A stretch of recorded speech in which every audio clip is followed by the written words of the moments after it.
Welcome back to the 31305 podcast. I'm Taylor, as always, joined by my co host, Alex, in the sunny Florida.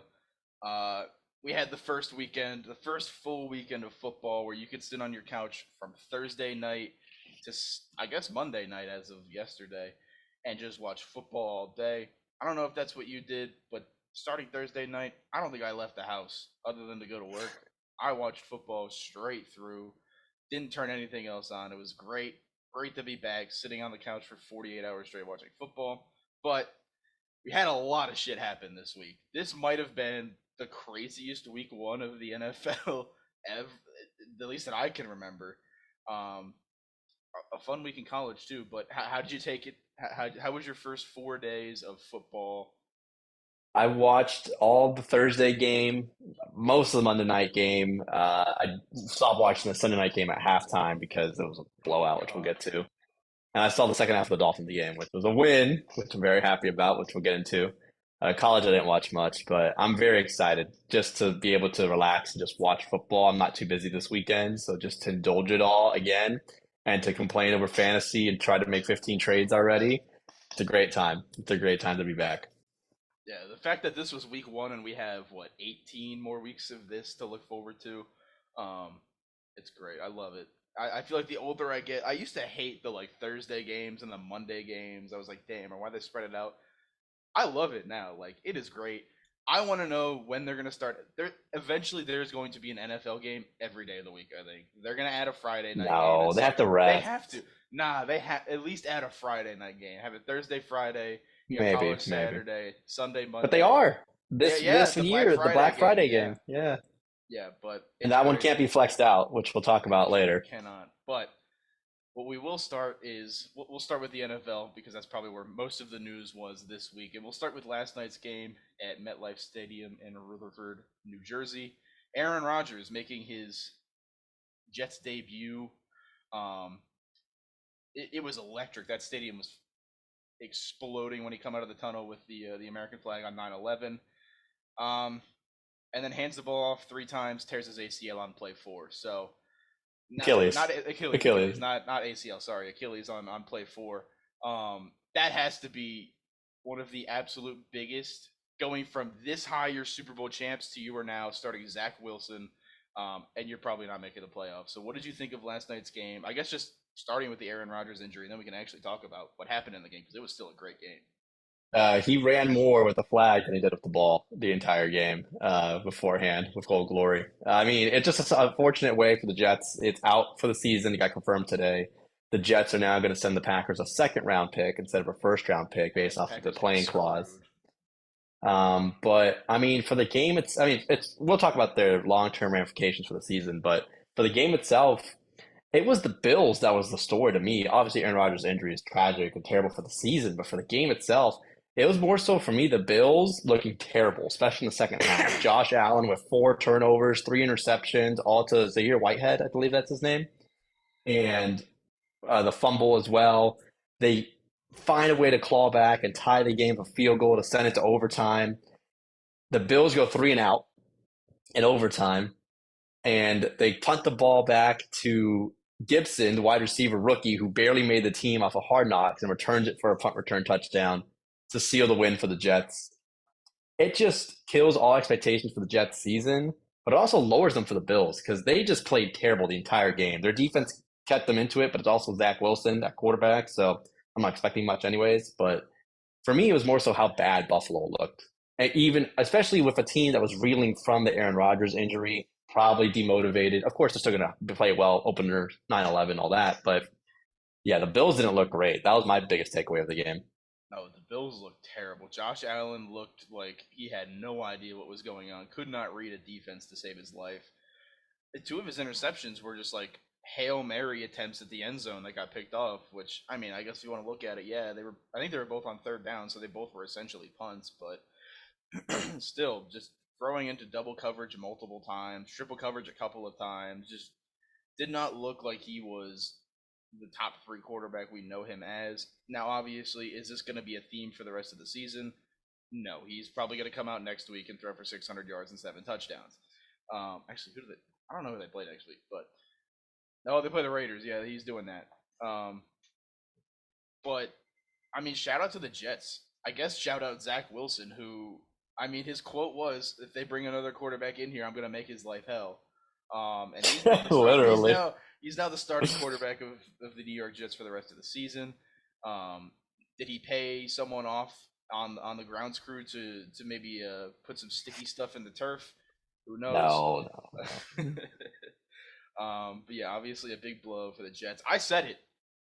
I mean, I don't want to like take credit for this because it's obviously terrible, but I said the Jets are going to be overrated. I said that Aaron Rodgers wasn't going to be a great quarterback for this team.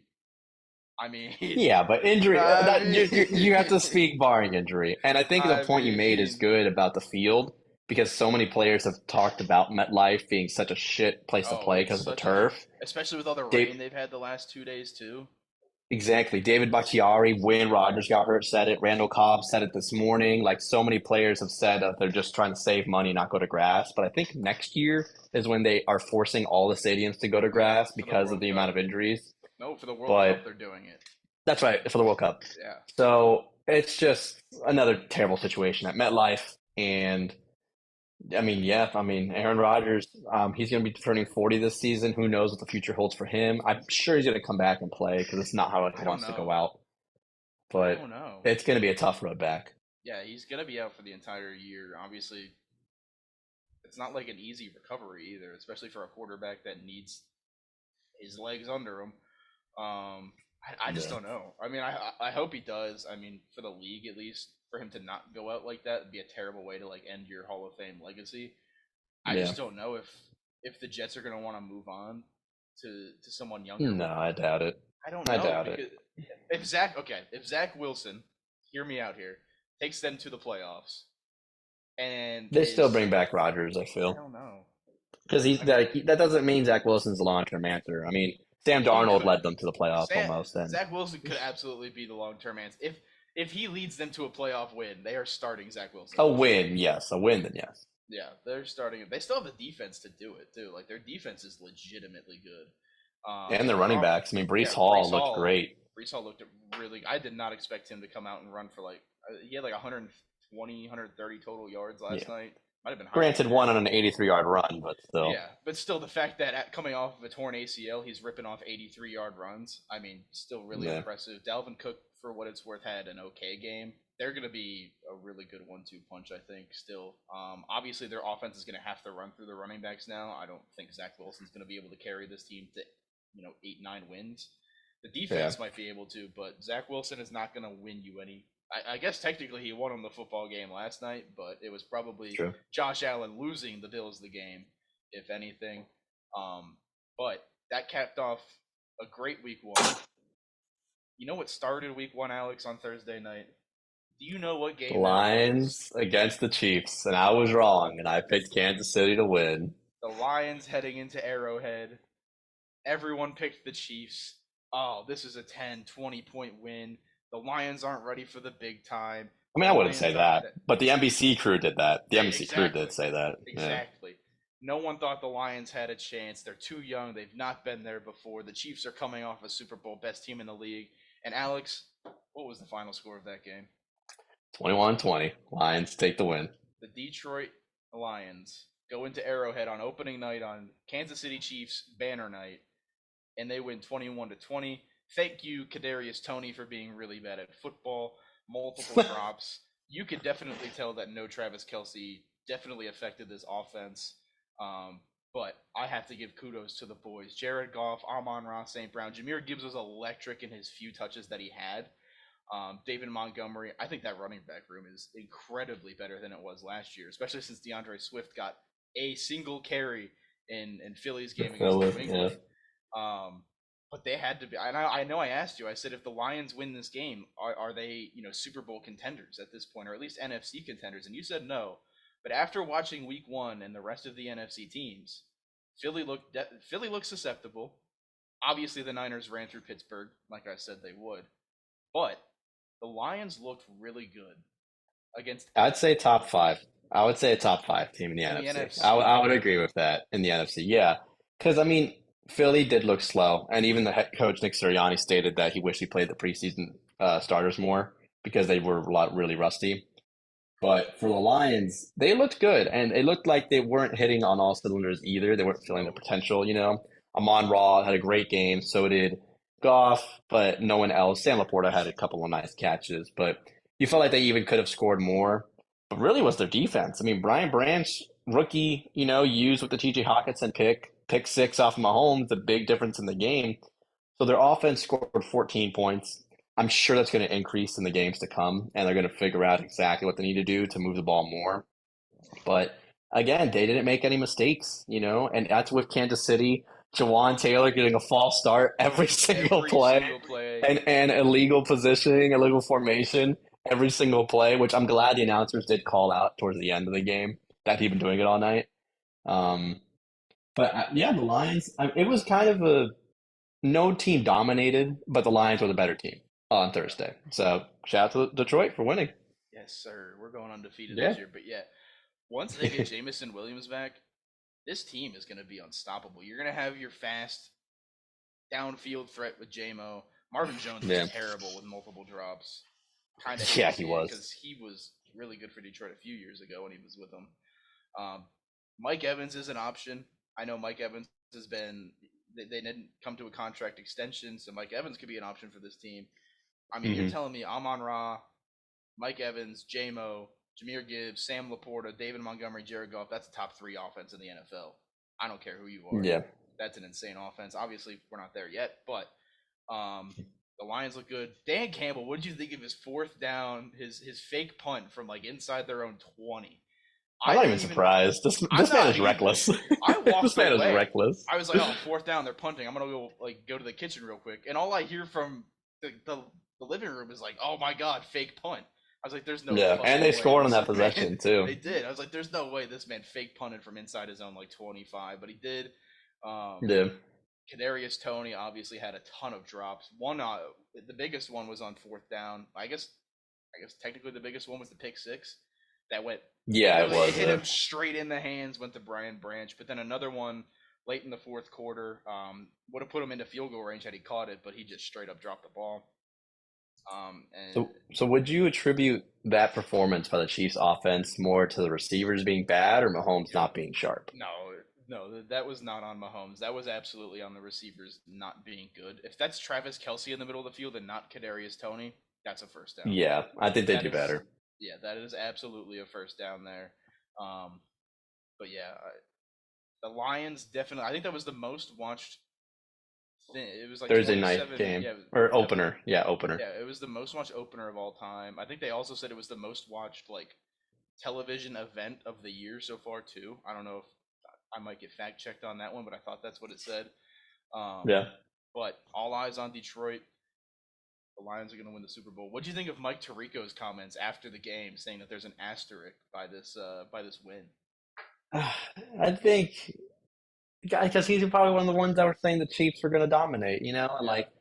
But you could say that what are you going to say about the Jets beating the Bills? Oh, it's an asterisk because if Aaron Rodgers was quarterback, that they would have lost. Like it's the same effect. So I don't agree with yes, injuries impact the game, but you have backups for a reason. It's just like with the 49ers when Jimmy Garoppolo and Trey Lance got hurt. You could put an asterisk on their season when they made it to the NFC Championship round. Like no, I don't agree with that. No, and the fact that it was hey, they don't have Travis Kelce or Chris Jones. Well. I mean, the Kelce one, not their fault. Chris Jones, that's absolutely on the Chiefs for not coming to an extension. That could have been remedied. That absolutely should. And it was already. It was remedied on yesterday. So and it was. So really, the only thing you could say is, Kelce was injured going into the week. We don't have Jamison Williams.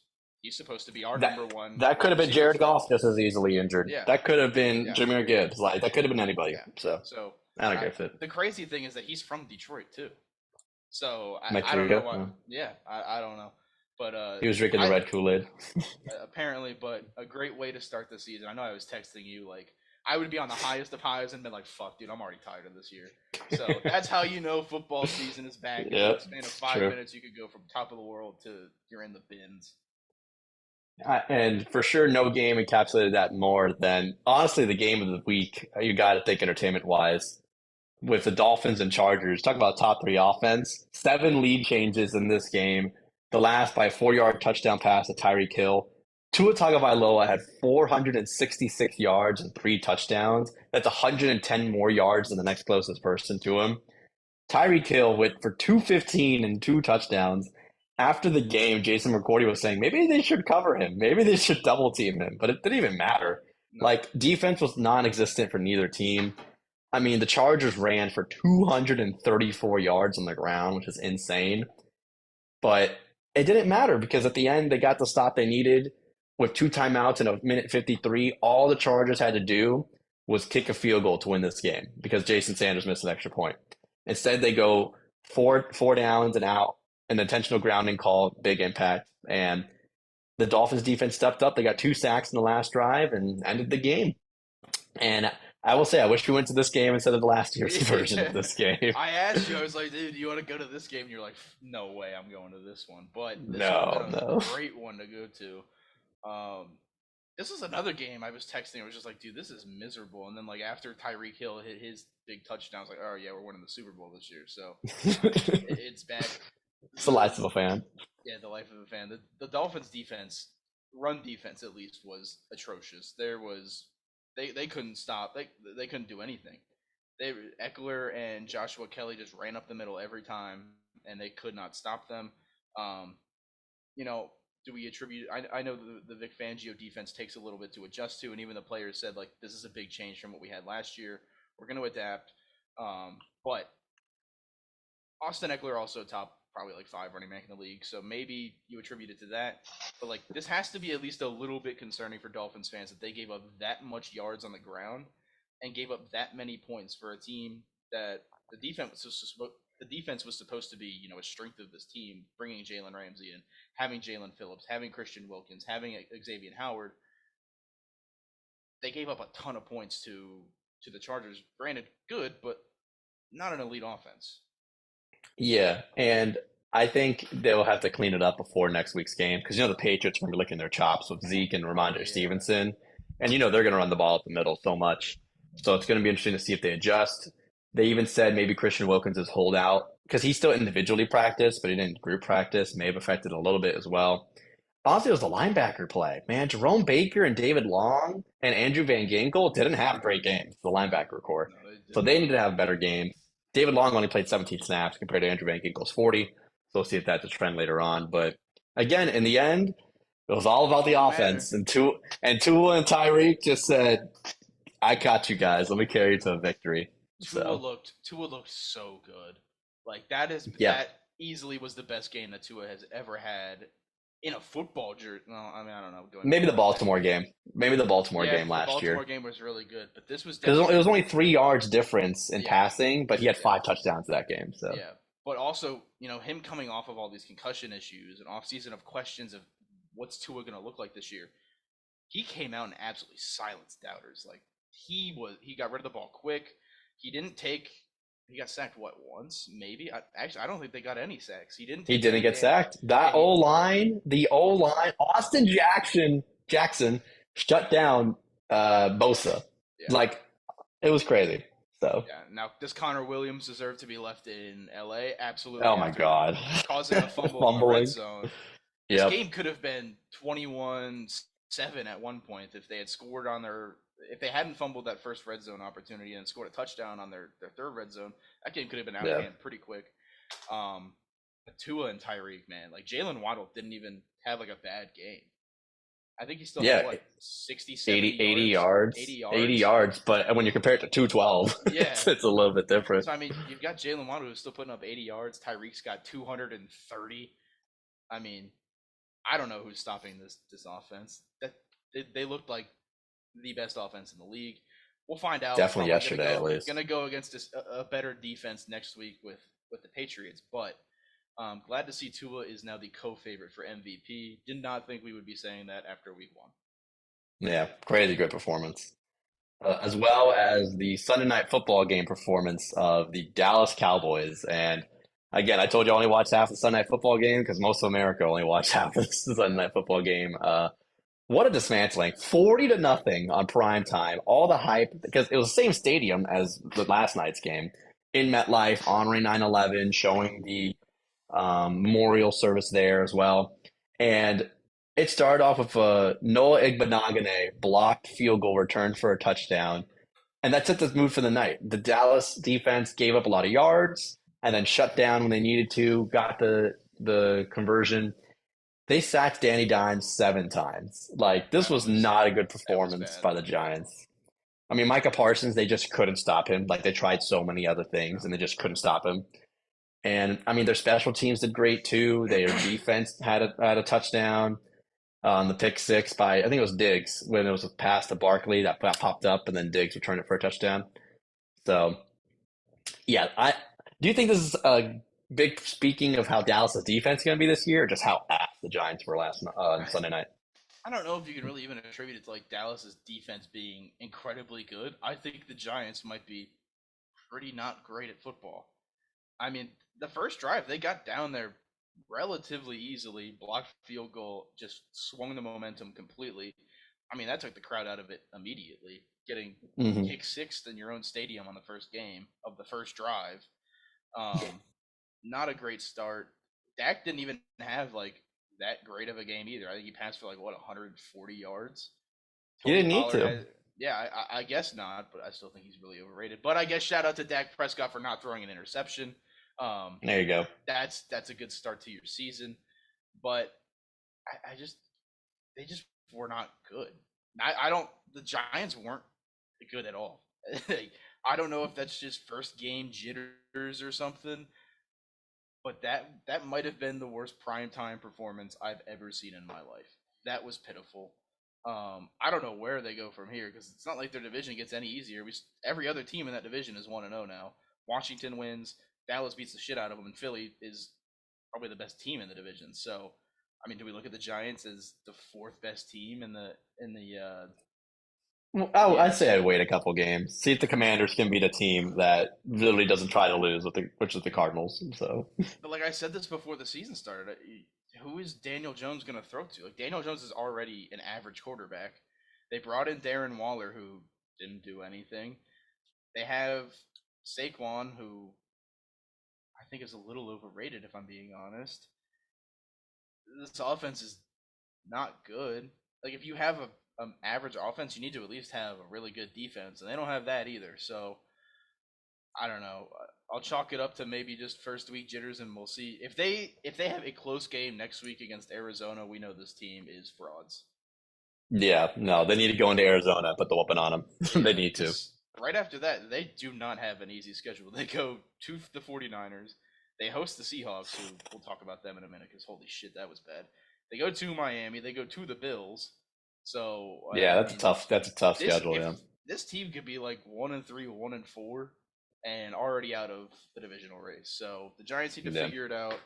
I guess kudos to the Cowboys. I'm still not sold on them, but they dismantled the Giants. So I guess we'll give them credit for that. We both picked this game for the Giants. We're both yeah. We were wrong. completely. We're not going to even count this one because that was pathetic. Um, but I guess shout out to the Cowgirls. I don't. Yeah. I don't like either of them. We had a very rainy game to start off the 1 o'clock window in Cleveland with the Browns dominating the Bengals. Like, not a game that I thought the Browns were going to win, but I didn't think they would dominate as much as they did. 24-3 final score. Joe Burrow had 82 yards. I know it was raining and it was windy, but for Joe Burrow to have 82 passing yards in the game is terrible. Like, Chubb had 106 rushing, Browns had 206 rushing total. T. Higgins had 0 catches. Like, T. Higgins had 8 targets and 0 catches. Like, Yeah, I was gonna say he had like what 8 or 11 targets. He had an insane amount of targets, and he caught none of them. no targets. So, I mean, shout out to the Browns for taking the most of the conditions, but they weren't even that bad. It wasn't like a downpour where you can't see the No, screen, you know? But Joe Burrow tossed it up as like, we're not going to sit back and in sorrow. We're going to move on and go to the next game. But it's got to be at least a little bit concerning for them not even post 100 yards on offense for passing wise. yeah, and I mean you like like you said, the Browns rushed for 206 yards. Since he rushed for 75. So yeah, okay, it's raining, but it's the same conditions for both teams. Like the fact that Cleveland's offense looked perfectly fine. Like Deshaun Watson, 150 yards, obviously not great, but he did not need to throw the ball because Nick Chubb was running all over him. 206 yards, you're fine with your quarterback going 16 for 29, 150 yards and a touchdown. That's fine. Joe Burrow, after getting this huge contract, throwing for 82 yards, going 14 for 31 and a QBR of 20, is not a great look. Joe Mixon Yeah, only had abysmal. 56 yards rushing. They were behind most of the games, so they had to throw, but they put themselves behind the eight ball pretty quickly and having game script go against them and having to throw the ball in pretty shit conditions. But I don't know if I'm concerned about this team. I don't. I don't think I'm concerned. T. Higgins getting 8 targets and no catches is definitely not going to happen on a regular basis. Um, Yeah. but the fact that he got 8 targets still is they're gonna sling this thing around this year. Um, I just I this is another one that it's you just attribute it to the weather and week one, Joe Burrow getting injured in the preseason and probably not having much chemistry at this point. Maybe Maybe. they Yeah. they get the Ravens next week, so there's no rest for the That's gonna be a weary. great game. They're gonna have to go right back into it. They're getting back to back divisional games, which is crazy to start Yeah. the season. But they don't have a soft game coming up next week either, so you know they'll have to figure the offense out. Obviously, Joe Burrow is not going to play this bad. We saw him last year had like what 4 interceptions in the first game of week one last year. Came back and was top 5 quarterback in Tore the it league. up. Yeah, Yeah. so I think they're fine for now. Shout out Cleveland though, good win for them. I did not think that they would win that game, but I can admit when I'm wrong. One that we were definitely both wrong on. We didn't even choose this game because we thought it was a no contest. It was the Buccaneers traveling to Minnesota. I thought the Bucs had the worst record in football. A lot of people did. But Baker Mayfield would be doing Colin Cowherd proud as he went to Minnesota and won somehow on top of the Vikings. And I know you're going to attribute this to the Vikings being ass, and they were. Um, it was a terrible game. Like punts everywhere, fumbles. Kirk Cousins fumbled twice and had an interception, but he had 344 yards in the air, but they were all empty yards. Yeah, Like that's who's second in the NFL in passing yards, Kirk Cousins. Um, Justin Jefferson had 89 receiving yards in the first half. He had 150 on the day, but it didn't matter because the team that didn't turn the ball over as much won, and it was the Buccaneers, and they won 20-17. Go ahead and fill your Vikings rant now. I told you they weren't good. They had what 13 one-score games last year, and they won 11 of them or something. I told you that Alexander Madison was not going to be a good running back. He did good as a backup last year and did serviceable when called upon to be a starter. 11 carries, 34 yards. That's your RB1. You got rid of Dalvin Cook. Fine.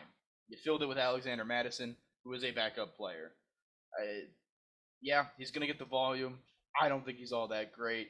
Kirk Cousins, granted, 33 for 44. He threw the ball a lot Sunday. 344 yards, 2 touchdowns, an interception, got sacked twice, 2 costly fumbles. Jay Jetta's got to be mad after this game. He looked at on the sidelines. He did not look happy on the sidelines. He had 9 catches, 150 yards, best wide receiver in the league. The Vikings they're not going to be good. I'm sorry. I've been on this since the middle of last season that the Vikings were not a good football team. They got incredibly lucky with one-score games, and Yep. guess what? It is averaged out. They are now over 1 in one-score games this year. The Vikings might win 2 games. I'm kidding. They'll probably win more than that. No. They'll win more than that. But it was just statistically improbable what happened last year. They weren't a very good team then. Then they lose their number 1 running back. Kirk Cousins is average. I'm sorry. He's not that great. He's the second best quarterback in the NFC North. He's not better than Goff. He's better than Who would you take to start? Would you go Kirk Cousins, Jordan Love, or Justin Fields? Based off yesterday, Jordan Love, or Monday, Sunday, thinking. Jordan Love. Jordan Love, yeah. We'll get to that game in a second, but yeah, just, I mean, Kirk's also older and 33, but yeah. I mean, good for Tampa, I guess. On the field, they're still like positionally, they're not bad. Like they still have Chris Godwin, Mike Evans, Yep. I mean, Mike Evans still is a top 15 wide receiver. Chris Godwin's fallen off a little bit. Their defense still isn't like they're not bad. They just don't have a quarterback. And Baker, he played well. 173 yards, 2 touchdowns. Rashad White averaged 2 yards a carry on the ground, 17 carries, 39 yards. So they don't have a running back at all. Um, but the defense still like isn't bad. Like this is still a team that has Devin White, Levante David, Antoine Winfield Jr., Shaq Barrett, Vita Vea. Oh my God, who are the two guys out of Auburn? I can't think of their names. Oh, Jamel Dean, Carlton Davis. Like this defense is still probably like top. It's average. Yeah. Did they if they found their quarterback in Baker, which I don't think they have. This is a team that could maybe win the division. They looked at yesterday. They knocked off the defending NFC North champions with Baker Mayfield. Yeah. They're not. I It don't think tells they're you how legit, bad. but they definitely could be better than we thought coming into the season. If Baker can play like, if Baker does that the rest of the year, they're a 500 team. Yeah, I would agree with that. I agree with that. We do have a game which I thought would be more of a contest, but it ended up being an ass whooping by the Niners. I I mean, told you. 40-7, I think was the final score. I think it was 30. Uh, It was 30 to 7. It 30 to wasn't that 7, bad. 37. But man, the Steelers never brought it close. There was a stat where I saw it was 199 yards to one at some point in the second quarter. Yeah. I mean, Brock Purdy looked really good. That's what I'm going to say. I mean, Christian McCaffrey had 150 yards through the ground and a touchdown. Ayuk had two touchdowns. Kittle didn't even have that good of a game, neither did Devo. It was just Ayuk and CMC carrying this team. But San Francisco just dominated. Deontay Johnson got hurt. He's out a couple weeks. Freiermuth left the game early with an injury. It was Cameron just a Hayward's really out as well on the defense now. Cameron Hayward's out a couple Yeah. weeks. George Pickens said that he wants the ball more on offense. I mean, it was not a good game. Najee Harris No. disappeared. Pittsburgh looked like definitely not contending for an AFC North title this year. No, and I said it because we were talking about the spreads last week, and the spread was like what -2.5, -3, and I said this is a game where San Francisco comes out and just shows that they are still the best team in the NFC. And you disagreed. You said that you thought this would be a close game. I said there's no way San Francisco's I going to still go picked the there. Niners, but I know, but I said they're going to come out here and blow them out. Like this isn't going to be a and close you were game at right. all. And I was right. We had questions about the quarterbacking in San Fran, and Brock Purdy looked like an elite quarter QB1, like 220 Yeah. yards, two touchdowns, QBR of 91 is really good. McCaffrey 22 carries for 152 yards, with a touchdown. Brandon Ayuk 2 touchdowns. Debo was pretty non-existent, 5 catches for 55 yards, but you put up a 30 burger on him, and Debo only had 55 yards. Kind of the Yeah. same thing as Miami had. You know, you had Tyreek go off, and your other wide receiver still had a decent game, and you won. San Francisco beat them by 23, and Debo had a pedestrian game. I think this is probably the scariest team in the NFC. The defense is always good. We know that. But damn, like even George Kittle only having 19 yards. That's what I'm saying. He didn't have a good game. Yeah, this team is going to be incredibly good all year. But on the other side, Pittsburgh is not very good. Kenny Pickett, 31 for 46, 232 yards, a touchdown, and 2 interceptions, got sacked 5 times. So obviously the passing volume is going to be there. I don't know about now with Deontay Johnson going out, but Najee Harris, he might be one of the biggest fall-offs that we've seen in the NFL, going from From his rookie year, from yeah. his rookie year being a top 5 to 10 running back to last year having a pretty shit year. People thought, okay, he'll have an offseason to get healthy. He ran for 31 yards on 6 carries. Now, granted, they were down most of the game, had to throw, but I feel bad if you drafted Najee Harris in fantasy football because I didn't. I learned my lesson last year. I also learned my lesson. But just not a good game from Pittsburgh. They'll have better games, I'm sure. But this is probably the 4th worst team in the AFC North. And they host the Browns on Monday Night Football next week with Joe Buck and Troy Aikman They're going to all that just game. playing. That whole division's just getting rid of the games early, huh? I guess, yeah. Yeah, we'll see if the Pittsburgh Steelers can do better on prime time next week. Because if they start 0-2 to the division too, it's gonna be a long Yeah. season. Yeah, I don't think Kenny Pickett's that good. So, sue me. Yeah. We had another divisional game happen, a couple more. We had Seattle fail to defend the 12th man. Kind of a surprise. The Rams went into Seattle and won 30-13. I mean, Tutu Atwell and Puka Nasua each had Oh, Nakua, 119. Nakua each had 119 yards receiving. Gino only threw for 112 yards for the Seattle Seahawks. I mean, the Rams defense came to play. That's 7 quarterback hits. Aaron Donald was in the backfield as a clip. of Geno Smith going, "Oh my God," as Aaron Donald is running towards Yeah, him to tackle him. terrifying. But the Rams played good. I know Seattle disappointed a little bit, but I think it was a case of the Rams playing well. I mean, Cam Akers had 1 yard a carry, but Kyron Williams did much better on the ground for them too. Matthew Stafford 300 yards through the air. I think this is more of a statement of the Rams being better than people thought than Seattle. Yeah, they fell flat, but it wasn't like I think the Rams just dominated them. Yeah, this was a weird game because like I didn't think the Rams really had a chance with no Cooper Cup. The Seattle Seahawks defense might be a little sus. You're giving up 100 yards to Tutu Atwell and Puka Nakua. They averaged, I mean, Tutu Atwell averaged 20 yards a catch. That's not great. Nakua had 15 targets. He's going to be hot on the fantasy waiver Yeah, wire for this week. PPR for sure. Yeah. Absolutely. Um, yeah, I mean, Matthew Stafford had 334 yards on 24 completions. Didn't throw a touchdown. Didn't need to. The Seahawks just did not look good. I mean, Geno Smith, 112 yards. Uh, I mean, their rushing attack had Kenneth Walker rush for 64. We saw Zach Charbonnet in his first game get 3 carries for 11 yards. But after that, you saw nothing from Tyler Lockett. You saw nothing from Jackson Smith and Jigba. And DK had 47 yards on 3 catches and a touchdown. And that was all early in the game. So even a team that was down, like script wise, they would have to throw. They still couldn't do that. They don't get an easy game next week either. They have to go to Detroit coming off of probably their best win in the franchise's last 10 years. And that home opener is going to be packed. Going to be It's a insane. sellout. Yeah. It's going to be a crazy So game. that's not just like a toss-up game. They are, I think, 6-point underdogs going into Detroit next week.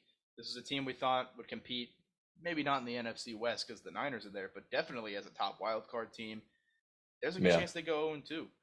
They did not look good. The defense looks susceptible to everything. Granted, their schedule isn't terribly difficult. They should be fine. But starting the season 0-2 for the Seahawks, going into the year, they were probably looking at it.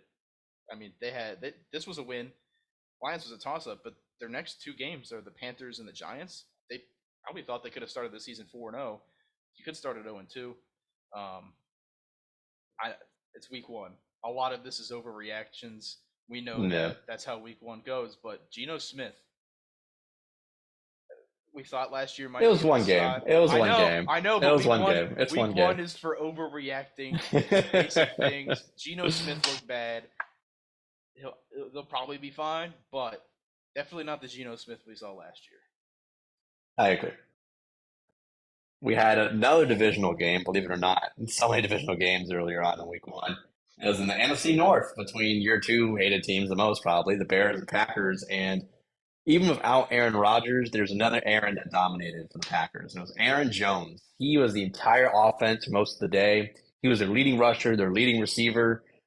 Jordan Love had 3 touchdowns, didn't turn the ball over. The Bears lost 38-20, and on offense, they looked ass. Like, there was no changes from last year. DJ Moore being added, getting the offensive tackle they drafted didn't really make a difference. Justin Fields had 59 rushing yards, but a QBR of 27, which is bad. And if this doesn't shape up, I mean, the Bears are going to end for another long season. Like, they have to do better on offense than they did today. Yeah, no, Justin Fields was. That's the thing is their offense. There's nothing there. They brought in DJ Moore. Okay, that doesn't fix the issues. It's still Mm-hmm. not a good team. This team won like what 3 games last year. Bringing in I DJ think Moore so. is not going to bring you from 3 wins to 8. They're still in a rebuild. I don't know why people were high on this team. Some people were saying this team's going to win 10 games and win the NFC North. They're not going to win more than 6 games this year. The Chicago Bears are not going to be good. Justin Fields is overrated. I'm sorry. Yeah. He's not that great. They don't have weapons. Chase Claypool was quite literally non-existent. There was reports saying he was just phoning it in. He didn't even try. There was videos of him If you not saw the even video trying to on block. Twitter, Yeah, nothing. he Didn't was try for walking. blocks. He's sleepwalking through everything. Defense got shredded by the Packers, who we thought the offense would take a step back. No Christian Watson, no Aaron Rodgers, but apparently Romeo Doubs and Jordan Love are like the best wide receiver quarterback combination of the year. They got together 2 times? I think they had 2 touchdowns between each other, or the 3. Dobbs had 2 touchdowns, or Christian Watson didn't even play. Yeah, he didn't even Christian play. Watson Christian didn't Watson even didn't even play. play. and they still put up 38 on the Bears, who was supposed to have a decent defense. No, the Chicago Bears. I said this was a shit game, and no one should even care about it. I Yeah. picked the Packers to win, didn't I? I'm pretty sure I Yeah, did. you did. You I did. did. I bet the I Bears. I knew the Bears were Fields winning. threw 37 times. There's no way you should be throwing that much. I know they were down, but like not until the second half. So yeah, it was a whack game for Chicago. The last game we'll really cover today because we can't go over every single game, and that's the Saints and Titans, the ultimate mid-off. Let me tell you, the Titans lost 16-15. Derrick Henry had 15 carries in the game. Ryan Tannehill, we talked about this before, threw 3 interceptions throughout this game, was awful. If you were down 4 with 2:16 left in the red zone of the other team, would you go for it or would you kick a field goal? Oh, that was such an interesting choice because, like, I get it. On one side, you kick the field goal, you onside kick. They had what, 3 timeouts? They had all their timeouts. Yeah. So the defense had played decently from there because nobody scored a touchdown in that game. There was no touchdown scored, right? Because it was sixteen No, there was fifteen. one. No, there was one, I think. I don't even know, to be I honest. I don't think thought there there was.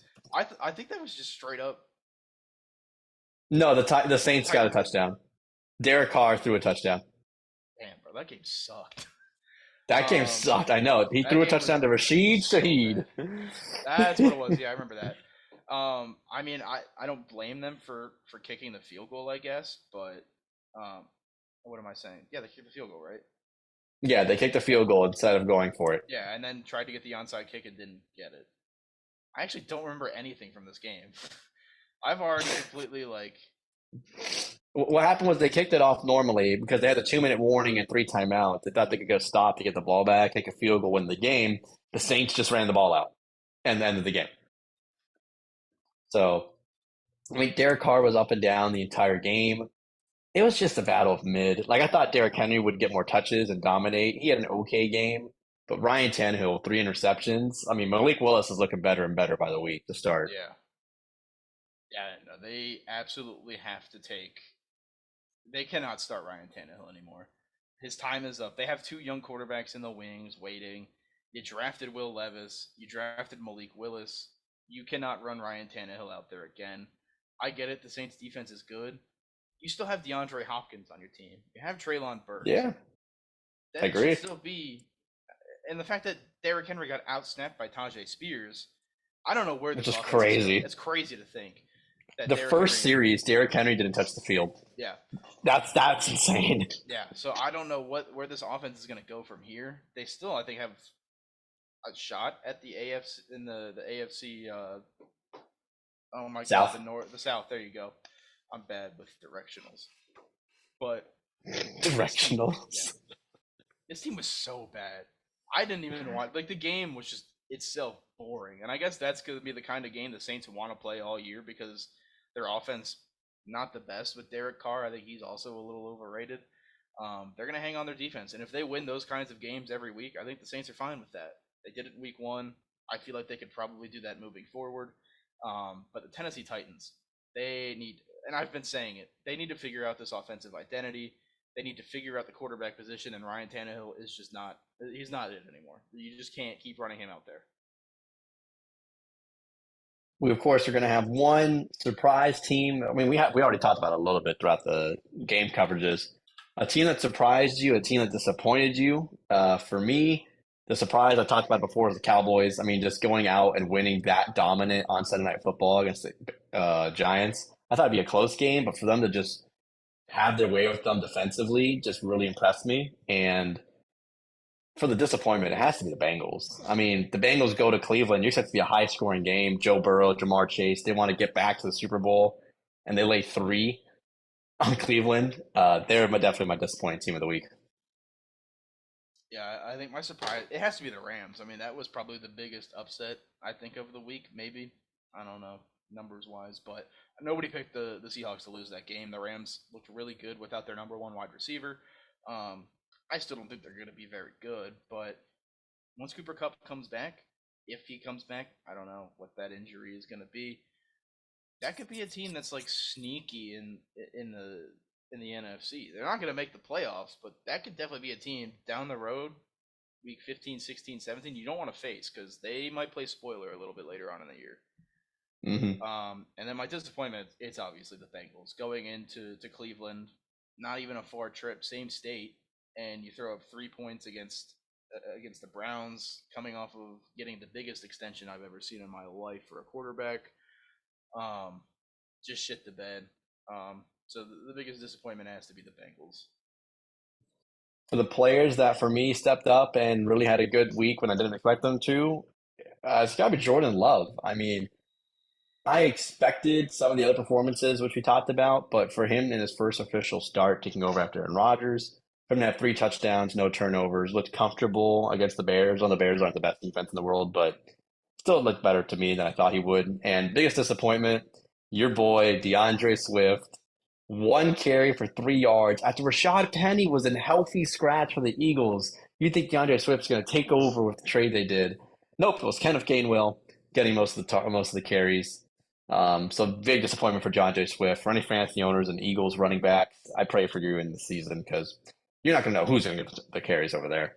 Yeah, that was definitely but it's Philly's backfield, so like DeAndre Swift could get 17 carries next week. You're never gonna know. Exactly. I think my surprise player has to be Tua. I don't think anybody in the world thought Tua was going into LA and throwing for almost 450 yards, especially coming off the injuries last year. No one thought that was going to happen. Shout out Tua, the young goat, throwing for 450, almost 450 yards against the Chargers. Um, and then I'll just stick with it. Joe Burrow was the biggest disappointment for me, and I might be ragging on the Bengals a little bit more just 'cause it's week one. But throwing for 83 yards after getting the biggest quarterback contract in what NFL history or one of the The most biggest general contract biggest, in yeah. NFL history. And then coming out week one throwing for 83 yards, that's got to be a disappointment. I know he was injured preseason. He's kind of a slow starter. We saw it last year too. But after getting all that money, you got to come out and show why you got all that money. In week one, he showed why quarterbacks shouldn't be paid. Give the money to the running backs. Yeah, yeah. I think that's it for the NFL coverage. We'll, of course, have our predictions later on in this episode, I but was gonna say we could we're just do gonna, it now while we're on the topic of the NFL. Might as well just yeah, let's hit the let's do predictions it. now Let's instead of let's splitting rank them it up. all now. We've got the Thursday night game. Vikings go to Philly. I don't think this game's close. I I I don't think this game is within 2 touchdowns. I think Philly is going to Okay. absolutely smack the shit out of the Vikings this week. The Vikings looked so bad last week. You're gonna get Darius Slay on Justin Jefferson. I think that could be a really fun matchup to watch. But other than that, I mean the Eagles are just going to dominate the Vikings. I think this is a 2 touchdown win. Let me go look what the spread is. I think it's like -6 for the Eagles. It's -7 for Philly. So Philly is definitely favored. I think they're going to smack the shit out of Minnesota. Jalen Hurts is going to have 400 total yards rushing and passing next week. The Vikings defense is not good. So give me Philly by a lot. I'm gonna say Philly too. Like I don't think the Vikings have a shot. No. I think it might be a little closer than 14, like you're saying, but I mean, I hope it's an entertaining game. That's all I want for the Thursday night games this season. It doesn't matter who's like plays well or who plays bad. I just want both teams to be competitive, and it's not like a 3-3 snooze fest going into halftime. Yeah, no, this should.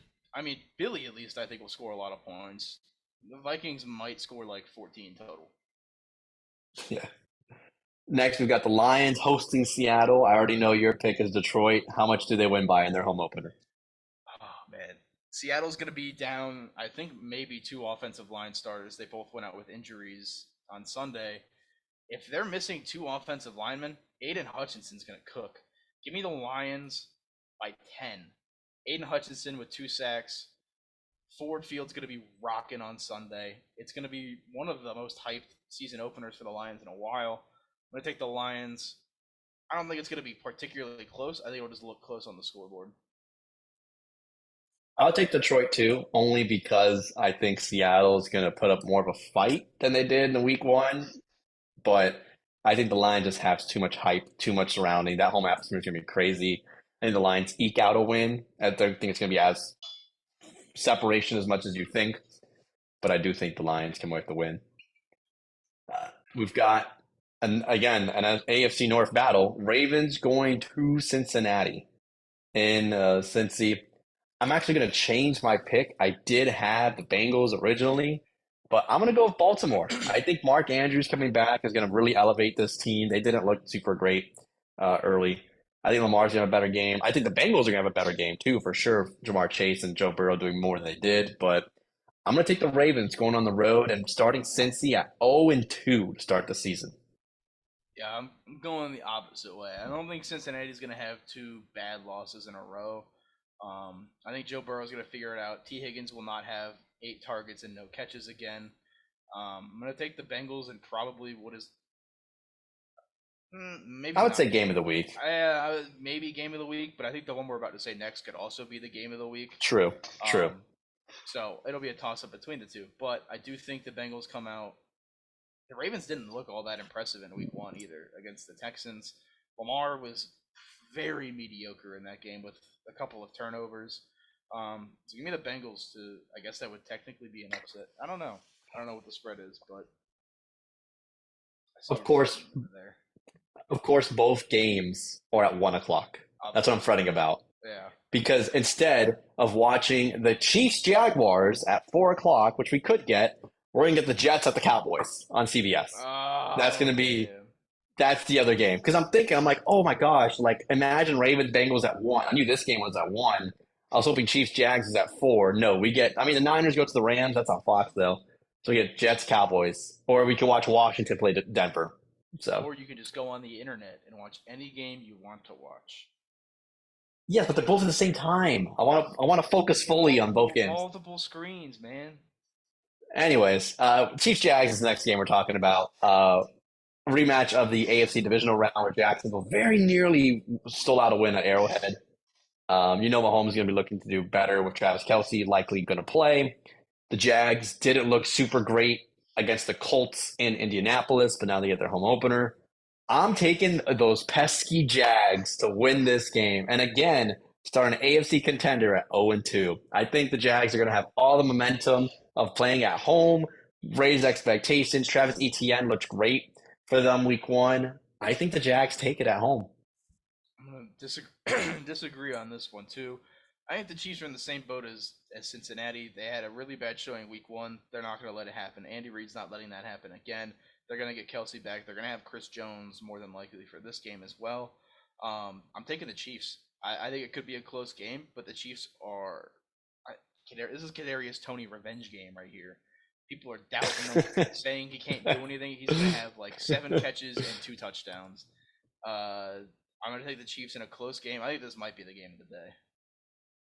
Yeah, I think it might be as well. It's going to be very entertaining, which I think I'd imagine this is the one that Tony Romo is going to call with Jim Nantz. Yeah. And I'm still big on the Jags. I've been big on the Jags. They're still my not like team to watch this year, but like I still think they're going to be good. They're just not going to win this game, and it's okay. We got the battle of the rookies. We have C.J. Stroud and the Houston Texans, not Bryce Young, going against Anthony Richardson of the Indy Colts. I would be surprised if the Texans win this game at home, but Anthony Richardson looked way better than any of the other rookies, which is crazy to me because he only played 13 games in college. Give me the Colts on the road. Give me the Colts. They played well at home against the Jags. They very unfortunately lost that game. Give me the Colts to go to 1-1. I initially thought I was going to pick the Colts. I'm going to change it to Houston.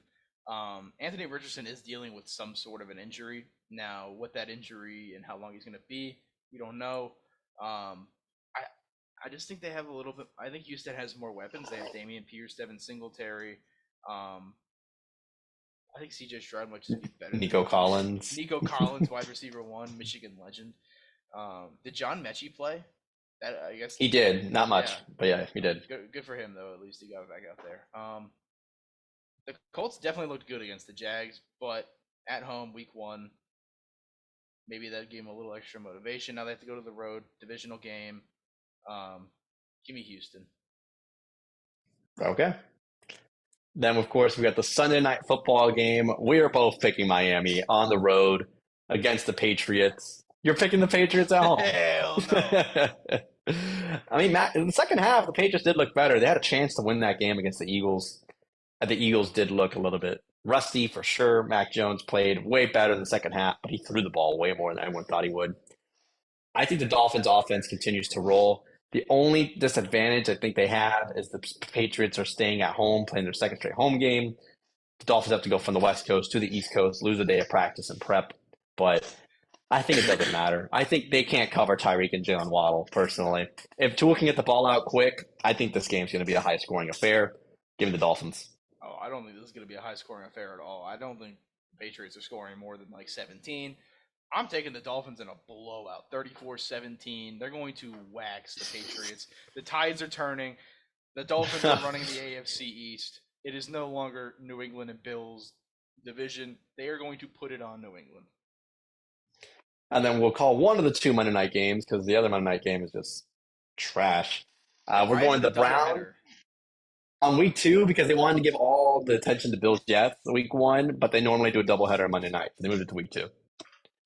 But the one we're concerned about is the one that Joe Buck and Troy Aikman are going to. Browns at Pittsburgh. With how Cleveland played better, especially defensively, and how crap the Steelers' defense was. Give me the Browns in a very low-scoring affair. I'm talking like 10-7 or 14-10 in this one. Oh, damn. I'm talking low-scoring. That's not crazy. I was thinking like 20-17, but I mean, I guess that's still pretty low-scoring. But I will also take the Browns. I don't believe in Pittsburgh at all this year. They don't have a rushing attack. I mean, they're going to be without Deontay Johnson. Kenny Pickett is already not a great quarterback. I don't believe in them at all. And then we'll catch you up on what our predictions were last week for the NFL. Taylor did go 6-2, claiming this week's best in the pros. I went 4-4. I got the Browns game right, and that's pretty much it. Every other game we disagreed on, you got right. You get the Packers, Saints, and Detroit. We both got the Giants game wrong, but we both got the Jets game right, even with Aaron Rodgers' injury. Yeah. So shout out to us. Shout out to us. But now we go step back a couple years, and now we go to the college level where we had some good games. This next week in college, by the way, is ass. Like, these games are not entertaining for next week. But last week's were, we start with college game day, the game of the week. We both called it right.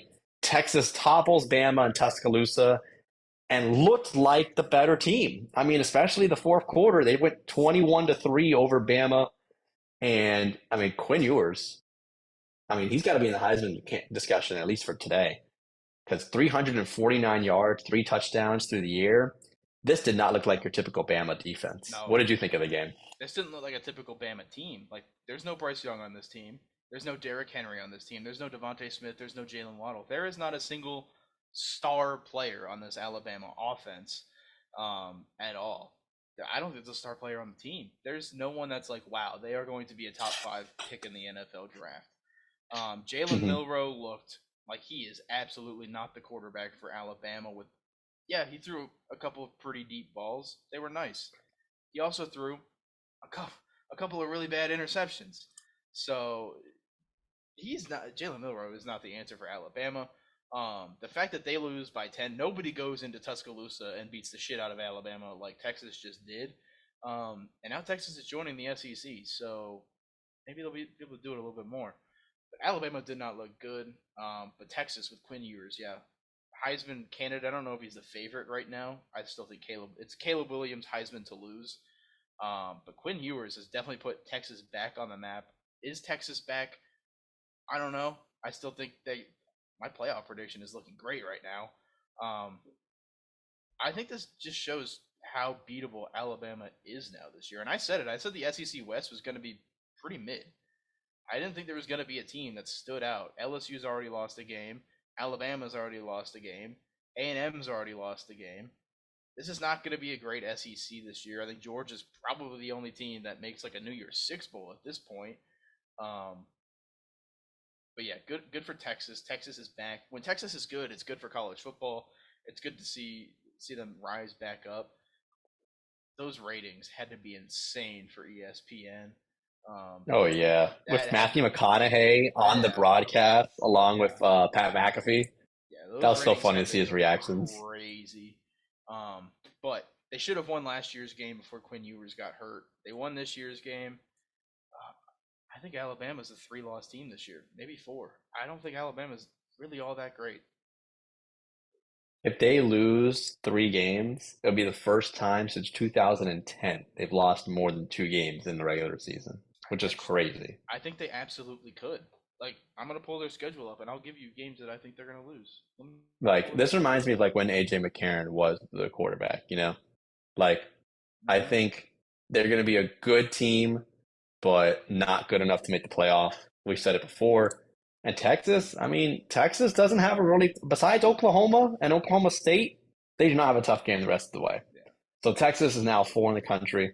Go ahead, pull up Bama's schedule. Yeah. So obviously this week they go to South Florida. That's an easy win. But the Yeah, following week they host Ole Miss. that's a win. That's That's a a win. win. It's a win, but you could definitely see a. They could lose that game. They should win, but They should win. that's not an easy win by any means. Yeah, They go to Mississippi State. That's a win. that's a win. I don't see a place. Even though Mississippi State did have a good game this weekend, they're not going to pull that one off. They have to go to A&M. A&M is not an easy place to play. They looked really bad. No, I'm not saying they're good. They looked Yeah. really bad against Miami. Gotta say, watch your words because I'm They either about to looked hype you. no. They looked like shit. I just don't think Yeah, this Alabama team's good. They could go into A&M. They could lose that game. That is not that's not a for sure win. They host Arkansas. That's a win. They host Tennessee. Tennessee looked, that's probably a win still. but also you could see it as a loss.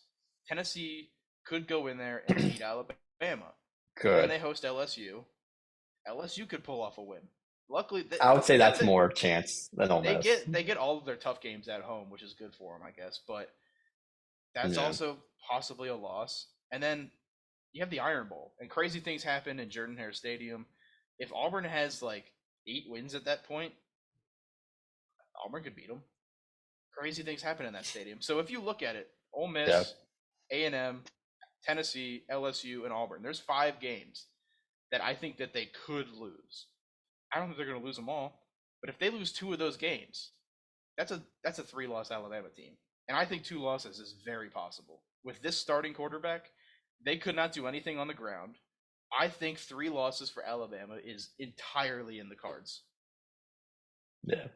I mean, your math does math because if they have 2 more It losses, does. they will have 3 losses. I mean, we'll see if it happens throughout the season. They have a couple cakewalks now until then, but we'll see. I think that Ole Miss, but really that LSU game at home, to me, will be the first big test that they have. Yeah.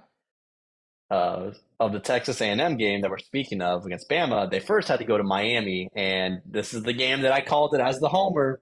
And honestly, Miami looked like the better team, especially in the second half. 48-33, putting up 48 on the back-to-back number one recruiting class. I know a lot of people have left, but still, Tyler Van Dyke had 375 yards, 5 touchdowns. I mean, Texas A&M didn't. They were missing tackles. They were getting penalties. If you're playing Miami and you're the sloppier team, you got to be doing something wrong That is because an Miami's issue. always been sloppy the last couple of years. But Miami defends in a not fully sold out Hard Rock Stadium. I have to say, it was Wow. 76% capacity. But I mean, shout out Miami. They won. They're ranked 22, just behind Duke, I believe. They have 3 really easy games before they play North Carolina. So, what did you think of Texas A&M's disappointment? They're not good. Yep. Connor Wakeman, not very great. But I mean, I think more credit goes to Miami. Tyler Van Dyke finally looked like the quarterback we thought he was going to be at Miami. This had to have been his best game in a Hurricanes jersey. One of, yeah. One of, but A&M just looked pathetic. They started the game good too, and they could not do anything at all against, like, giving up that many points, 48 to Miami. I feel like that should be a crime. There is no way that should Yeah. happen. Like you said, sloppy tackling. I mean, Connor Wegman threw for 330 yards. We had 2 picks. He threw it 53 times. They had no rushing attack. I just A&M. I don't know how much longer they have. How big of a leash does Jimbo Fisher have at A&M? A Because lot because he's getting paid a lot of he's getting money. paid a shit ton. But A&M also has the money to buy him out. I mean, we saw Auburn buy out Brian Harsin and Gus Malzahn. Auburn's got booster money. A&M's got the most booster money, I think, in the country. If they wanted to buy out Jimbo, they absolutely could. And this is a guy that's Yeah, had but he is the thing you don't know about Jimbo Fisher's contract, it's $95 million fully guaranteed. So they can't buy out his contract. In fact, they just pay him $95 million to not coach the team anymore. yeah, it's the same thing. So no, that's insane. That's insane. So I I don't think that's gonna happen. I don't think he lasts. If this team finishes what 8-4, they've had back-to-back number one classes, and they can't make a New Year's Six bowl, let alone win the SEC. They They'd have to brought pay him ni- They'd have to pay him $76 million if they fired him this season. They'd have to write a check for $76 million for this season. they That's can afford that. They insane. can afford that though. It's A&M. They've got that culture That's over almost there. $100 million to write Exactly. a check to someone to not Yeah. coach your team. I think they're going to stick Exactly. with them. They I have don't think to. they will. I think if they don't make, if they go 8-4, he's fired. They're done. Jimbo Fisher. What has A&M won since Jimbo got there? Nothing. They won that game against Bama a couple years Jimbo ago. Fisher has not won anything at A&M, and this is what, year 6, year 7. They haven't even Year won a fucking. six. I think it's 6. They haven't even won an SEC game or SEC game, an SEC champion, an SEC West Yeah, championship. Jimbo Fisher. yeah. I feel bad for A&M fans because, like, dude, you've had back-to-back number one recruiting classes. I don't know where they rank for next year's, but it's probably still up there somewhere. And you Yeah. can't even beat Miami in a half-full stadium. What the fuck are we doing? Kick A&M out of the Why I picked SEC. them to lose? Send them Why I back to picked the A&M Big to 12. lose? They got to. No, they have to get rid of Jimbo. I think they will. They have to. We had some mildly competitive games for the rest of the schedule, honestly. There were a lot of blowouts on Saturday. Notre Dame beat NC State in a rain-delayed game, 45-24. I mean, Notre Dame dropped 45 on this team. Sam Hartman looks really good. They have a crazy schedule coming up. They got Ohio Oh State, yeah. Duke, and USC all on the decks. I mean, if they even go 2-1 and they beat either USC or Ohio State, if they beat both, they're going to be the number two team in the country, or number one team in the country. But I think we're going to find out how really good they are. But shout out NC State for at least keeping up a little bit with this team that's top 10 in the country, probably top five now. Yeah, I mean, you have to give credit for Notre Dame for scheduling these games because they're not in a conference. They could just schedule 12 BYUs every week, and it's fine. But they're playing the best of the best. They're playing at NC State, who not a great team, but good defense, and they put up that on them.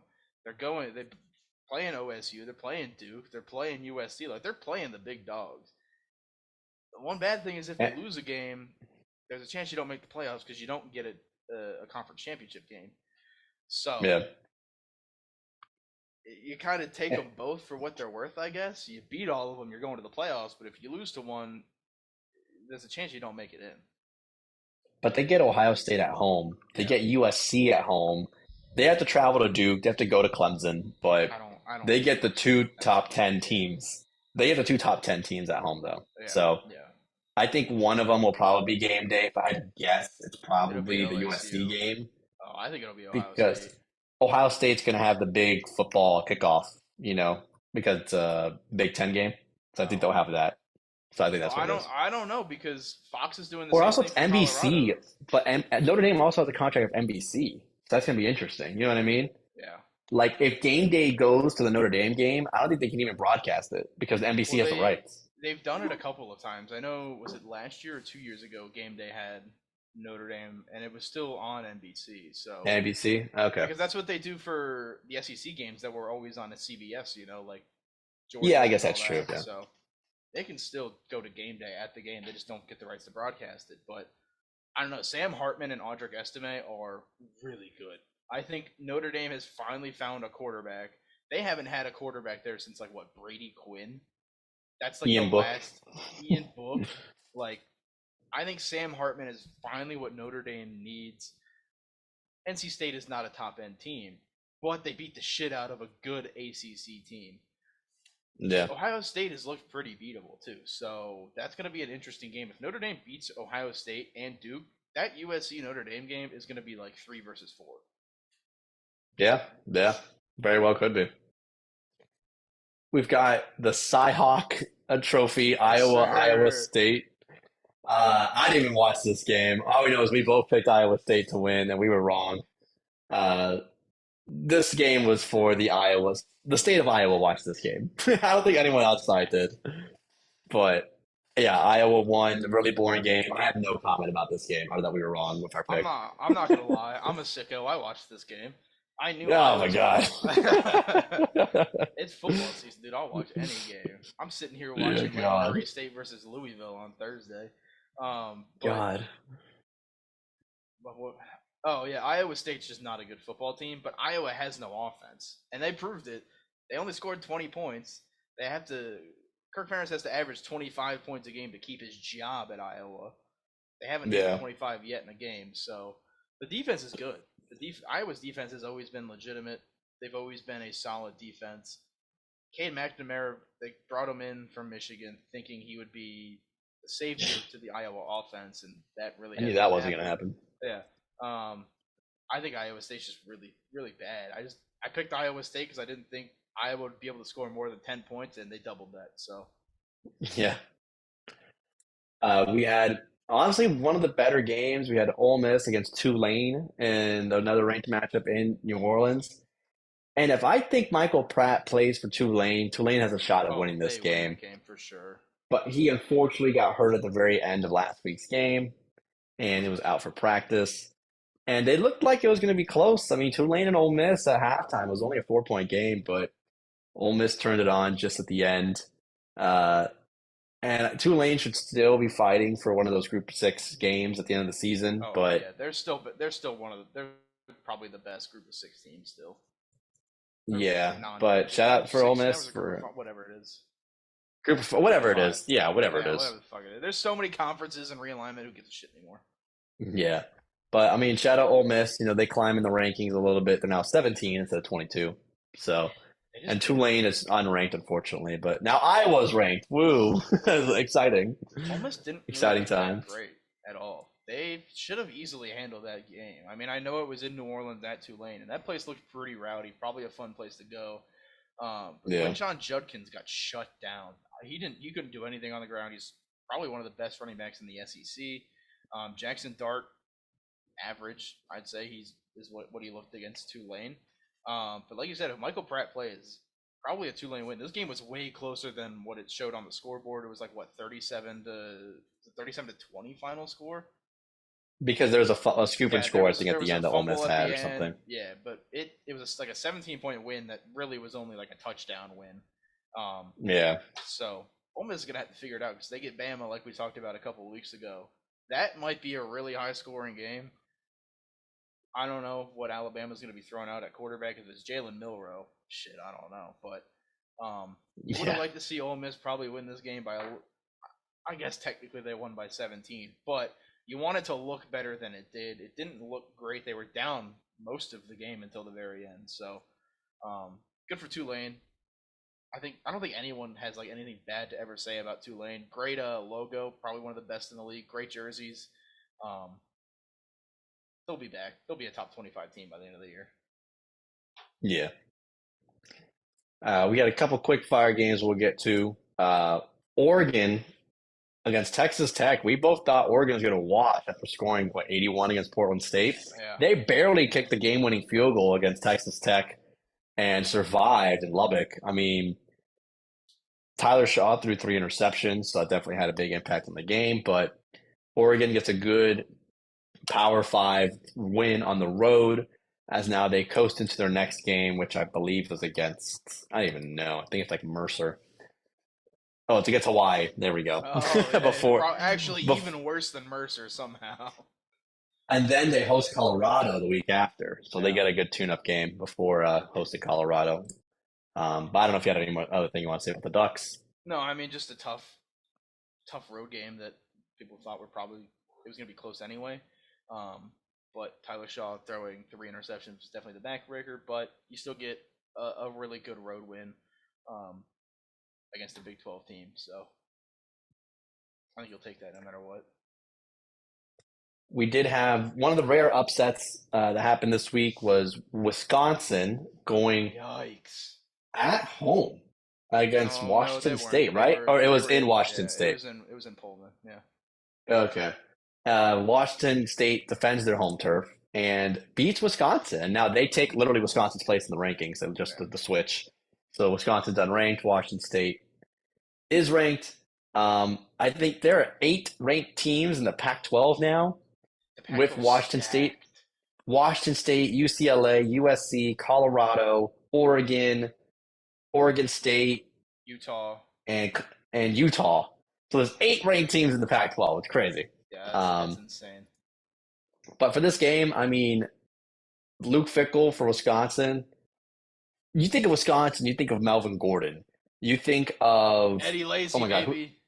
Eddie Lacy, Monte Yes, sir. Ball, the running back, and the big offensive lineman like Zach Martin. But no, they decided, we're going to pass the ball. We're going to try and change who we are in college. And it hasn't really worked for Wisconsin. So, yeah, shout out to Washington State, the Cougars. Them and Oregon State, the 2 holdovers of the Pac 12, are ranked, which is crazy for me to think about. Yeah. I don't know In if you want to add regards, anything else about yeah, this game. just in regards to Wisconsin, bringing in Luke Fickle and essentially changing everything you do, bringing in Tanner Mordecai at quarterback. I think he was at SMU before. I might be crazy, but I'm pretty sure Tanner Mordecai was at SMU. And just going away from your smash mouth, run the ball. That's what Minnesota. That's what Wisconsin is known for. It's just running the ball, milking clock, being a solid defense, and just leaning on you for 4 quarters. They go away from that, and I feel like in the Big Ten, especially in their conference, that's what you want to do. Every team below you is inferior. You want to lean on them for 4 quarters. You want to run the ball. You want to beat the shit out of Minnesota, Nebraska, Illinois, Indiana, and just run it down their throats.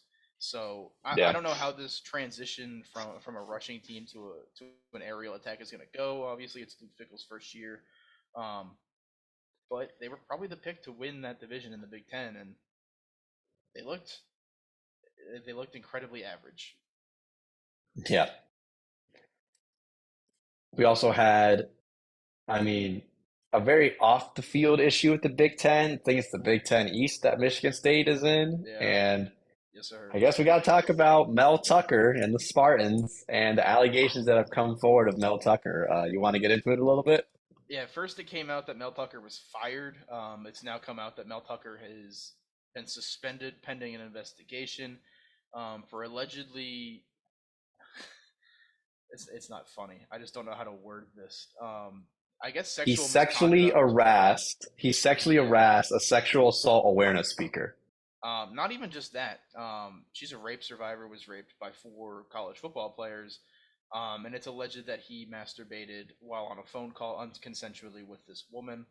And he's now been suspended. So if this is all true, and obviously this is all allegations at this point, there's nothing concrete. He said it was consensual. She said it wasn't, and there's going to be an investigation. I also don't really trust Michigan State to do an investigation into this because look what happened. They kind of hid Larry Nasser. So Yeah. this isn't really the organization that I want investigating this. They kind of just let that shit go. But if this is true, it's disgusting. He'll never coach again. There's no way. And this is a man who is married and stated that he did have an intimate adult relationship with this girl, or this woman, should I say, and that everything is completely false and flawed. And what she claims that he asked her if she would date him if he wasn't married. And like you said, masturbated on the phone with her without her consent. Just a fucked up situation. I don't think Mel Tucker is going to be found in good lighting for this situation. I don't No. think he is going to be accused of being innocent in this situation. So, The fact that he's already been suspended, I think, kind of he didn't even like deny it. He was just like it was consensual. So yeah, he admitted it it's going to happened. be a So weird one. it's yeah. But obviously it's still all allegations. But if this is true, it's a piece of shit, and you should never coach in any football ever again. And he probably should Yeah, serve some jail time for that. yeah, man. We had quick hits, which we'll get through quickly for the other because there's so many college football games, can't cover them all. App State against UNC. You called this double overtime. UNC survives in Chapel Hill. You said that App State would give them a game, and they did. 40 to 34 final score. Yeah. App State always picks off a team every year. They didn't pick them off this time, but still double overtime. UNC's kicker missed a 30-yarder to win the game at the end of regulation to send it to Yeah. overtime. They're looking for a Mm-hmm. new kicker for sure after that one. But App State is always a legit team that you don't want to go there and play. For sure, definitely don't want to do that, but they could still give you a good game on the road. So shout out App State. I also do want to say I had 3 picks of like my watch out games. All 3 of them were close. I picked this one. Yeah. I had Washington State. I said that could be a close game against Wisconsin, and then I said SMU could give Oklahoma a game. Now it was 28-14 or something, but still Oklahoma did not run away with that game. I just want to credit myself. My 3 watch out games were all correct. And what were your picks for the college football games? For the actual picks? Now those weren't great, but We'll get to them in a minute. Ohio State against Youngstown State. yeah. I think it was like 14-14 or 7-7 at one point. Ohio State did eventually pull away at the Horseshoe. Tennessee against Austin Peay. Is that who they were playing? Yeah, dude, that was a Tennessee. That game was like 6-3 in the third quarter or something. Yeah, Tennessee not really doing well in Knoxville, but they ended up going out with the win. Utah going to Baylor. Again, this was a game that we thought, again, a Big 12 team hosting a Pac-12 team, and Baylor really brought it with them. Utah really had to work hard for this game to win. So shout out to the Utes for staying alive and being undefeated still, but Baylor gave them a run. They're 0-2, but it's definitely better than last week when they lost to Texas State. Yeah, no, Utah is really bad without Cam Rising, so they are praying that they get him back from a torn ACL next week because they've had a couple of games. The Florida game was pretty handedly, but they could have lost that game. And then They should have lost. So, yeah, they definitely want to get Cam Rising back because they do not have a quarterback outside of him. And then we had, of course, where game day was. Speaking of quarterbacks, this game, holy shit. Was not there, but they will be there next week.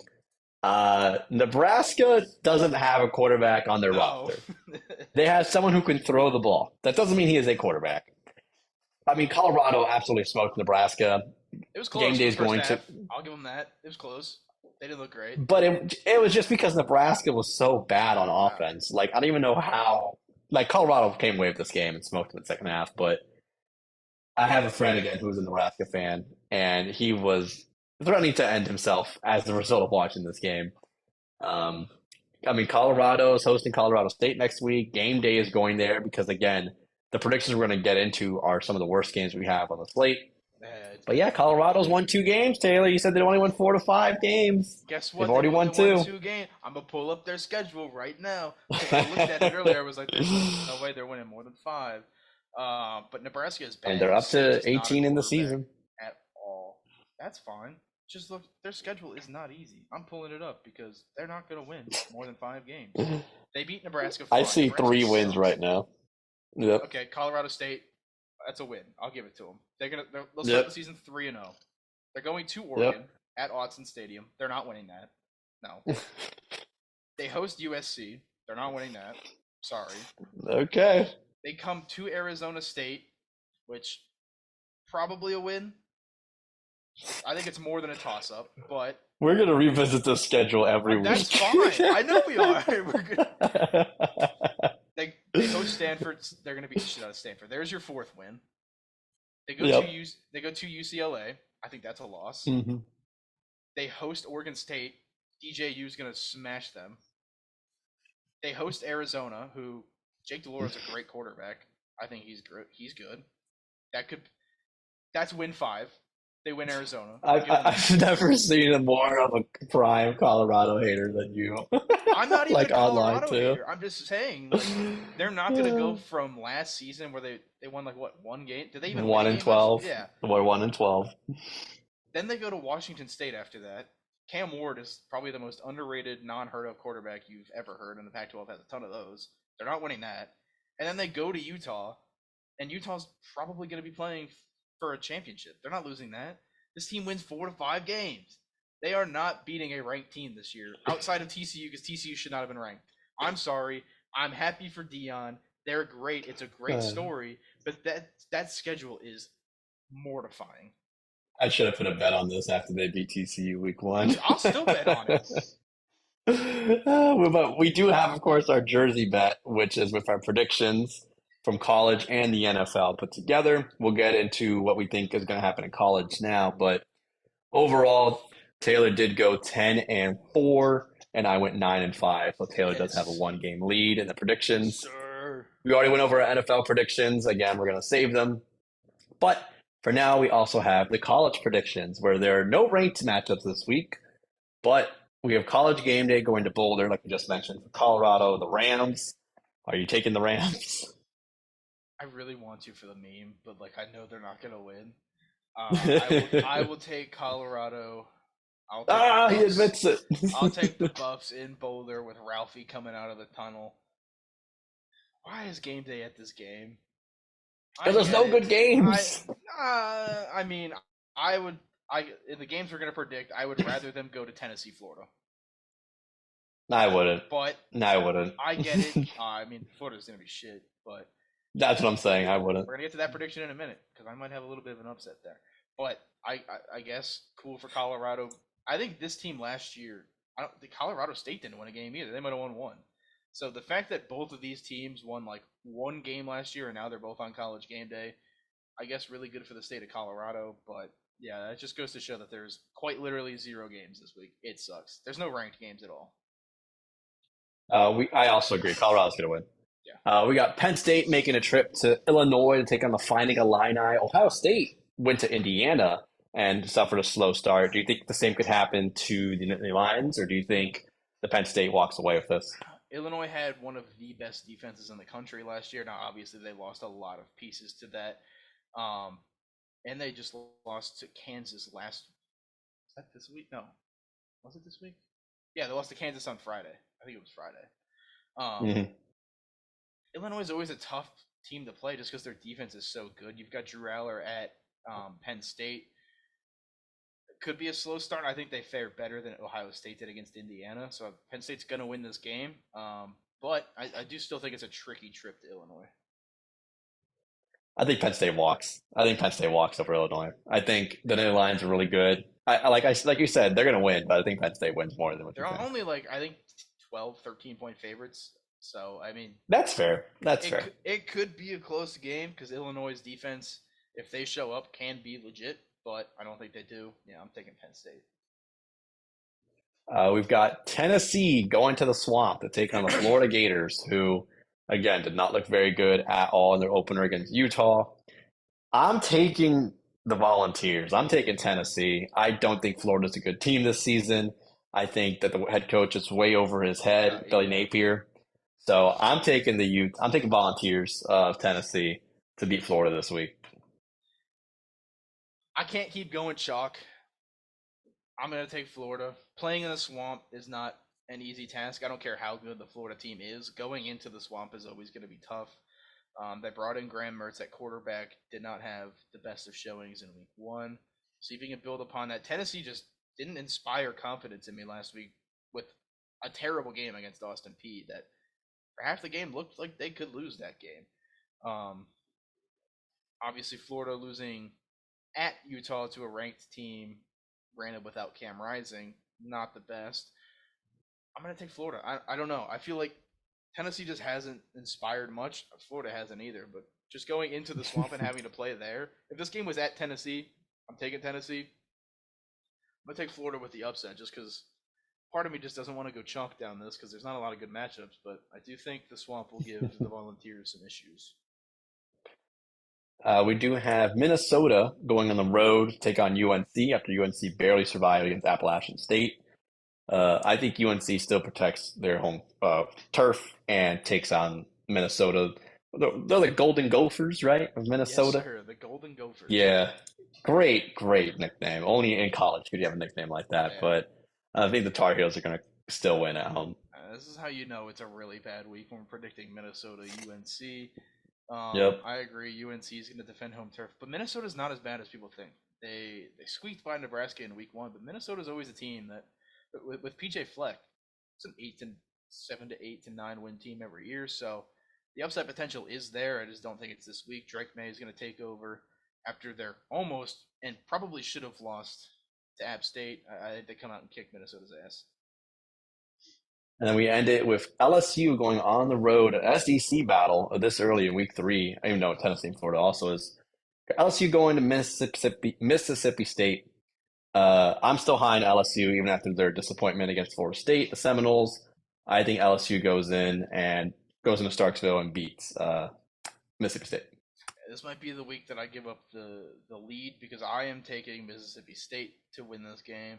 It's at Mississippi State. I can't stand listening to those fucking cowbells on TV, so I'm watching the game with the sound off. I The can't audio listen to off, that. yeah. But Will Rogers is probably one of the best quarterbacks in the SEC. Again, no one's heard of him because he plays for Mississippi State, but Will Rogers is an elite quarterback. It's a shootout. I'm thinking like 41 to like 38. It's gonna be a high, Okay. it's gonna be a high scoring game, I think, and I think that favors Mississippi State. So give me the Bulldogs at home to upset the LSU Tigers. Go Tigers. Go Tigers! Go Tigers. We did have minimal movement in sports outside of football this week. We had Coco Gauff did win the U.S. Open in women's, so shout out to Coco Gauff. Novak Djokovic did win the U.S. Open in the men's, which will wrap up the tennis for the year. Not that we haven't really paid much attention to it, anyways. Yeah, big tennis But podcast here. big tennis pod. In baseball, I mean, the Diamondbacks swept the Cubs, right? Nah, we Did won that 3 of occur? 4. We won 3 of 4. Won 3 of 4, so the Diamondbacks are now holding on to that last wild card spot. The Marlins lost 12-0 to the Brewers yesterday, so now I am again depressed after they won two. They beat Philly 2 of 3, and then they go against Milwaukee and they lose 12-0. But no huge changes in any divisional races so far, the wild card races. So we will get you next week on the playoff push again because we won't talk about college as much, considering the matchups are kind of trash. The Diamondbacks could absolutely run away with the wild card the next 2 weeks, though. We beat the Mets last night. We still got 3 more with the Mets. Then we host the Cubs this weekend. Then it's the Giants, and then it's the Yankees. So they could run away with the wild card spot. Hopefully they do, but they're a game and a half ahead of Miami and San Francisco as of right now. So hopefully. So we'll update you in the playoff push next week. Did you watch the UFC fight? Sean Strickland beating Israel Adesanya. I know Adesanya lost. I didn't see the highlights. No. Damn. It was a really boring fight, so he didn't miss much. But it was, I think, on paper, like the second biggest upset in UFC history. So congratulations to Sean Strickland, who beats Izzy, who I think is overrated anyway. He's lost like 3 of his last 6 fights or something like that. So he's a Marlins fan. You can't hate him. Who, Izzy or Sean Strickland? Izzy is. He is. Oh, is he actually went to a Marlins game. Yeah, he did the first pitch and actually went to a Marlins game. Oh, interesting. Unlike a Tuesday too. That's a bit of history from the UFC. I think it was on paper the second or third biggest upset in their history. So good for Sean Strickland. But I think that's it for the world of sports for this week, unless I'm missing any huge titles, news, storylines. I mean, there's stuff that we missed, but we can't cover it all. But I did have a question. I did have a question of the day. If you want to take a crack at it, you've done something similar, or I've asked a question similar, but I saw it on a podcast actually, and I wanted to get your answer to this question. So it's $1 million on the line. You have to choose one of these 3 options to get the $1 million. You can either have to get 1 base hit off of Shohei Ohtani in 10 at-bats. No, not happening. You have to tackle Derrick Henry in the open field on 10 attempts, no pads. Or you have to score on LeBron 1 out of 10 times with the ball.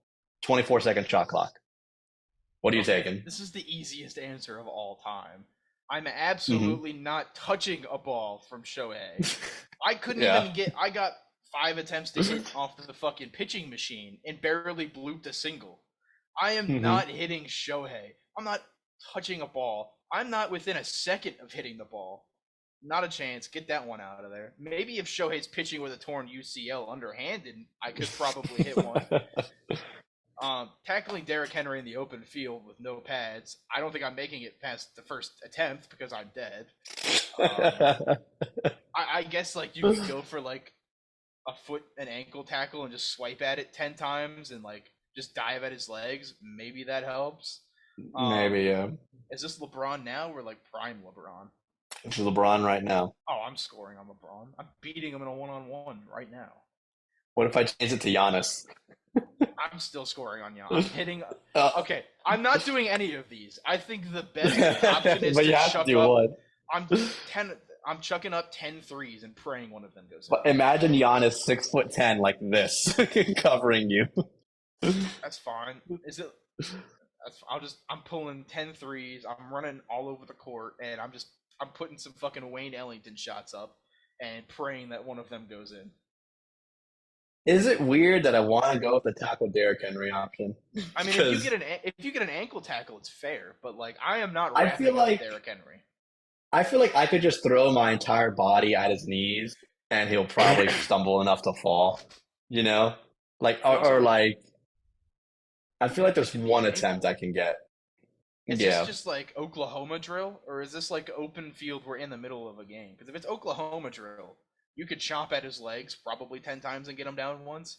But if this is like he's catching a screen pass out of the backfield and you're 20 yards downfield, he's running past you. I think it's like imagine you're a linebacker covering him, and then he gets a handoff, and I don't like think you're. you're with Yeah, him in the open field. I don't think you're. I don't think you are. There's just no way. You're diving and he's stopping and juking around you. I'm still gonna attempt Derrick Henry, like, because just to be different. Like, but the reason why I put this question up is because one of the people said Shohei Ohtani easily. No, you're not. Like, they said easily that they would be able to hit off of Shohei, and the other two picked scoring on LeBron.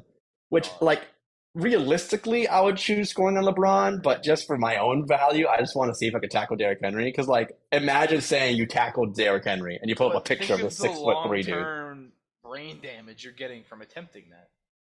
No Yeah, pads. but hey, Dog, that means no they, I, helmet. You're dead. no, I'm fine. I'm fine. I'll be fine. I haven't suffered as many concussions as you, so I'll be good. Oh, that's fair. That's fair. But yeah, I The just want person to that put that picked up. the person that picked Shohei is on crack. There's not a Right. chance. You are not. You're not going to be able to see the ball. You're not looking at it. It's already in the mitt as you're like ready to swing. You're not. You're not getting close. That guy's on crack. Yeah. I want to put that up just in case. But I think that's it for us today, unless there's anything else you want to add. Oh, I think that's it. So again, we will see if Colorado continues their winning streak and brings us up to 3 games. We'll see if we're up to our predictions in the NFL and college. Honestly, I'm kind of intrigued to see how the Jets do playing Dallas. That's going to be a interesting time to see if they do actually well with Zach Wilson. But we'll update you on everything in the football and non-football world next week. Catch us on YouTube, Spotify. And until next time, I'm Alex. On Taylor. See you then.